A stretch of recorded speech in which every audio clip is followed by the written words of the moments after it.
Mesdames, Messieurs, bonsoir. Si vous êtes ici, c'est que vous voulez davantage d'informations sur le chômage et les politiques de l'emploi. Et donc, sans plus attendre, c'est parti.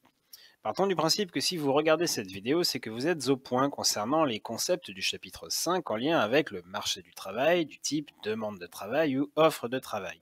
Sur ce marché spécifique où offreurs et demandeurs de travail se rencontrent, on retrouve les mécanismes traditionnels de tout marché économique.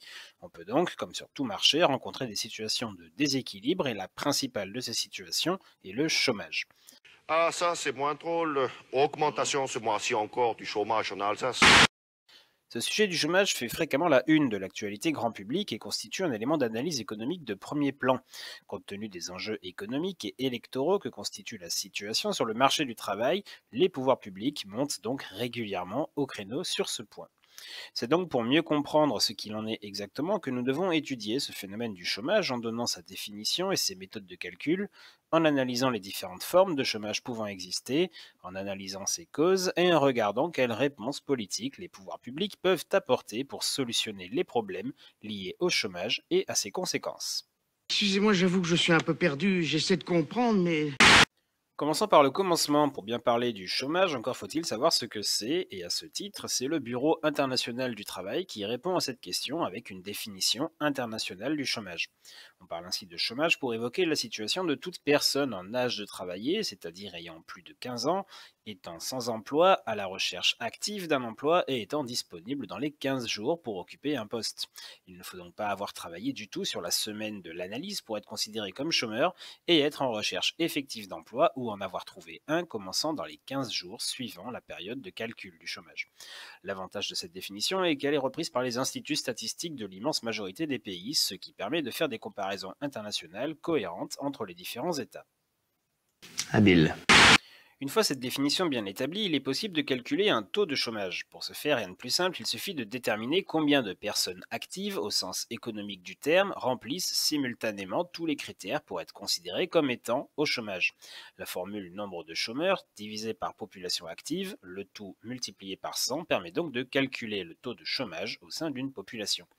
Comme pour le taux d'activité, le taux de chômage peut faire l'objet d'un calcul global ou d'un calcul ciblé, en mesurant par exemple le taux de chômage des seniors ou celui des hommes ou des femmes.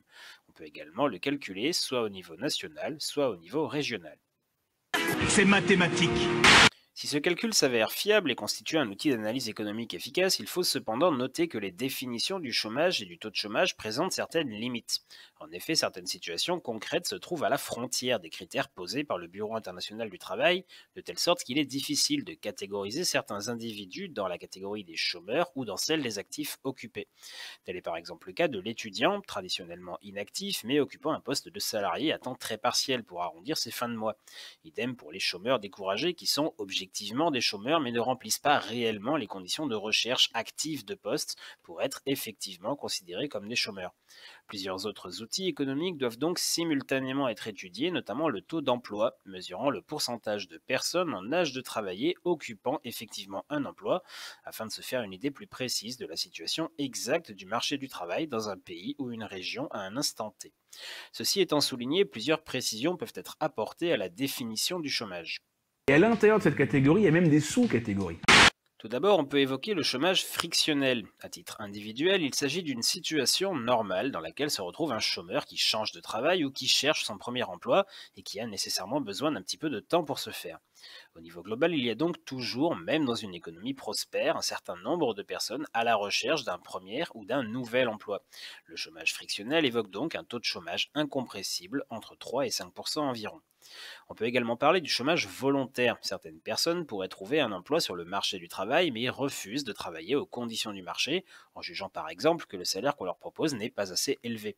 Cet individu se retrouve donc volontairement au chômage. Ajoutez le chômage volontaire et le chômage frictionnel et vous obtenez ce qu'on appelle le chômage de plein emploi, le seul qui subsiste dans une économie florissante. Ensuite, il est à noter qu'on parle de chômage involontaire pour désigner la situation d'une personne qui souhaiterait travailler mais qui ne trouve pas d'emploi sur le marché du travail, bien qu'elle soit prête à accepter les conditions du marché. C'est aujourd'hui malheureusement la situation la plus fréquente. Par ailleurs, pour pouvoir analyser en détail la situation du chômage dans une économie, une autre distinction va s'avérer nécessaire. C'est la différence entre le chômage conjoncturel et le chômage structurel, deux concepts très importants dont vous vous demandez probablement quelle est la définition. Mais vous le savez, je vais l'expliquer. Vous le sentez venir, hein, vous sentez le savoir arriver là. Ah oui, vous le sentez, le savoir arriver là. Ouh, le savoir.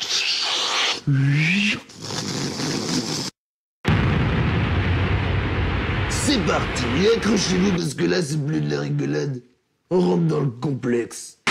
On retrouve ici des termes déjà évoqués précédemment lorsque l'on parlait de politique conjoncturelle ou de politique structurelle dans un précédent chapitre. Le chômage conjoncturel est, comme son nom l'indique, lié à la conjoncture, c'est-à-dire à la situation économique à un instant précis. De manière logique, lorsque la situation économique globale s'améliore, le chômage conjoncturel tend donc à se résorber, puisque les indicateurs économiques, comme la demande ou la production, sont au vert. Une demande globale forte incite les entreprises à produire car elles anticipent des ventes et des profits importants. Elles vont donc avoir besoin de recruter pour produire, ce qui a pour effet de diminuer le chômage. A l'inverse, prenez une situation de crise et vous risquez fort de voir le chômage conjoncturel augmenter, les entreprises souhaitant limiter leur production et réduire leurs coûts pour traverser la crise. Tu fais le lien? À côté de ça, le chômage structurel dépend lui des déséquilibres institutionnels de l'économie. Peu importe la situation économique, le chômage structurel est lié à des situations factuelles qui viennent bloquer les embauches par les entreprises. On distingue deux causes structurelles principales à l'origine du chômage structurel, l'inadéquation qualitative entre offre et demande de travail d'une part et le coût élevé du travail d'autre part. Pour ce qui est de l'inadéquation entre offre et demande de travail, on est alors dans une situation où des propositions d'emploi ne sont pas pourvues, faute de trouver des travailleurs en capacité de réaliser le métier demandé. Cela arrive par exemple en cas de mutation technologique, lorsque des métiers manuels sont remplacés par des robots, nécessitant des travailleurs avec des qualifications différentes. Les mineurs de fonds ont ainsi dû se reconvertir suite à la disparition de leur métier, là où des ingénieurs ont conçu et font tourner les machines les ayant remplacés. Pour ce qui est du coût du travail, rappelons ici que ce dernier dépend en grande partie de la législation retenue dans le pays.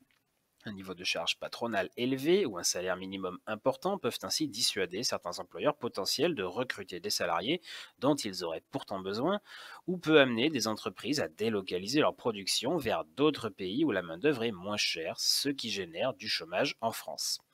Il est donc important pour un État de veiller à garder l'embauche attractive et à mener les réformes structurelles nécessaires pour limiter l'existence de ces freins à l'embauche et corriger les problèmes survenant lors de l'évolution des institutions économiques, ce qui nous amène à analyser quelles sont les politiques de lutte contre le chômage. La transition est tellement fluide que personne ne s'en est rendu compte. Je veux dire, voilà, j'ai écrit quand même très bien mes épisodes.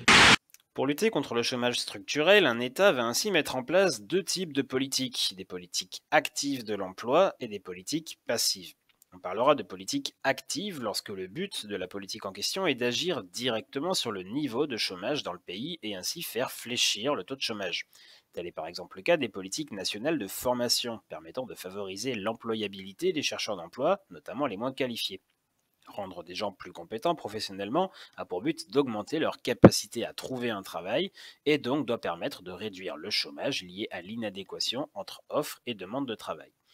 En France, l'existence et la gestion d'un organisme comme Pôle emploi, une plateforme qui organise et favorise la rencontre entre les employeurs et les chercheurs d'emploi, permet également de fluidifier et de faciliter le fonctionnement du marché du travail. Enfin, certaines mesures financières d'incitation au retour à l'emploi, comme les subventions pour les entreprises ou les primes d'activité pour les travailleurs les moins rémunérés, permettent de minimiser les conséquences sur le chômage d'un coût du travail élevé ou de l'inattractivité des salaires les moins élevés. Simple comme bonjour. À côté, les politiques passives de l'emploi n'ont quant à elles pas pour but de lutter directement contre le niveau de chômage, mais plutôt d'en réduire les conséquences, notamment en termes de revenus pour les chômeurs. Ainsi, on peut essentiellement citer l'indemnisation du risque chômage organisée par la redistribution, et je vous renvoie au chapitre 4 sur ce point.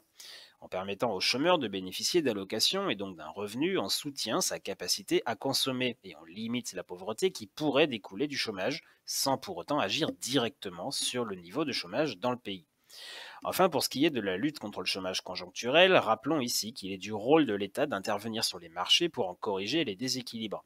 Ainsi, et comme c'est le cas en 2020-2021 avec la crise du Covid, une politique de relance visant à soutenir l'offre et ou la demande peut s'avérer nécessaire dans la lutte contre le chômage. Par une relance budgétaire, du déficit et de la dette, l'État peut ainsi stimuler la consommation et l'investissement et soutenir l'activité économique globale pour éviter une flambée du chômage consécutive à une crise économique. économique.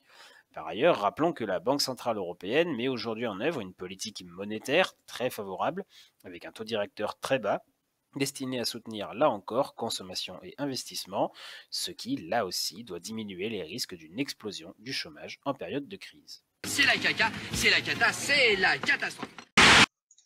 Mesdames et messieurs, voilà qui met fin à cette synthèse. Merci beaucoup pour votre attention. Attention que j'attire sur les quelques points suivants et notamment sur le fait que ceci n'est qu'une synthèse qui n'entre pas dans le détail de toutes les notions indispensables et que vous devez approfondir pour vos révisions. Sur ces bonnes paroles, je vous laisse et comme disait l'autre... Allez, à ciao, bonsoir.